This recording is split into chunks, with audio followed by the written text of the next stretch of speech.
ఈ చర్చని ఎప్పుడు పెట్టినా అండి? హరీష్కి చెక్, ఆర్ఎస్పీకి బూస్ట్ అను నేను చర్చ ఎప్పుడు పెట్టినది? 10-15 రోజుల క్రితం చెప్పిన. అంటే కాలోజీ టీవీ చెప్పేటువంటి ప్రతి విషయంలో ఖచ్చితంగా నిజం అనేది ఉంటుంది అనే విషయం గుర్తుపెట్టుకోండి. ఈరోజు మీరు చూస్తూ ఉన్నారు, నేను గతంలోనే చెప్పిన కేసీఆర్ కేటీఆర్ జైలుకు వెళ్ళేటువంటి అవకాశం ఉంటుంది.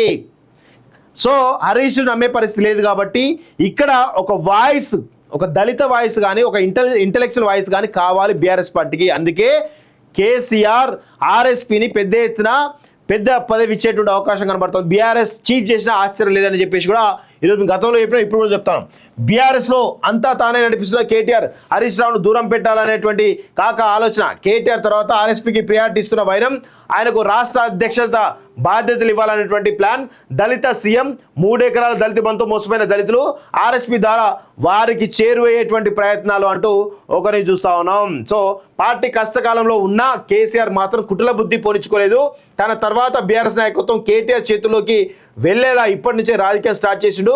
పార్టీ పదులకు హరీష్ను దూరం పెట్టి ఆ స్థానాన్ని ఆర్ఎస్పీతో భర్తీ చేయబోతున్నారు.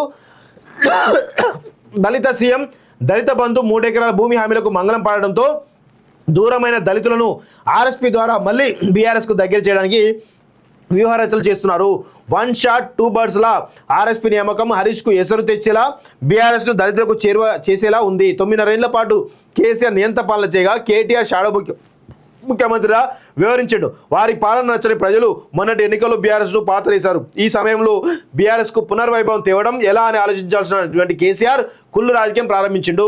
తన తర్వాత బీఆర్ఎస్ కేటీఆర్ వశం అయ్యేలా రాజకీయ అడుగులు వేస్తున్నాడు. ఇందులో భాగంగా పార్టీకి హరీష్ రావును దూరం చేసి బీఆర్ఎస్లో కేసీఆర్కు కేటీఆర్ఏ ప్రత్యామ్నాయం అనేలా చేసేటువంటి ఒక ప్రయత్నం జరుగుతూ ఉంది. సో ఖచ్చితంగా రాసి పెట్టుకోండి, ఆర్ఎస్పీకి చాలా కీలకంగా వ్యవహరించబోతున్నాడు బీఆర్ఎస్లో. కానీ బీఆర్ఎస్ మనుగడే చాలా ప్రమాదకరంగా ఉందనేటువంటి విషయాన్ని గుర్తుపెట్టుకోవాలి. బీఆర్ఎస్ అనేది ఎక్కడ కూడా ఉండదు, ఎందుకంటే బీఆర్ఎస్ని ఎవరు పట్టించుకోరు. కాబట్టి ఈరోజు ఆర్ఎస్పీ లాంటి వాళ్ళు ముందు పెట్టి ఈరోజు రాజకీయం చేయాలి. తర్వాత మనం అధికారంలోకి వచ్చిన తర్వాత పదవులు మనం అనుభవిద్దాం అనేటువంటి ప్లాన్ తప్ప, అధికారం వచ్చే వరకు ఆర్ఎస్పీని వాడుకోవాలి, అధికారం వచ్చిన తర్వాత ఆర్ఎస్పీని దొక్కాలి, ఇదే జరుగుతుంది తప్ప ఇంకేది జరగదు. కేసీఆర్ కుటుంబ విధానం కూడా అంతే అనే విషయం కూడా గుర్తుపెట్టుకోండి మిత్రులారా.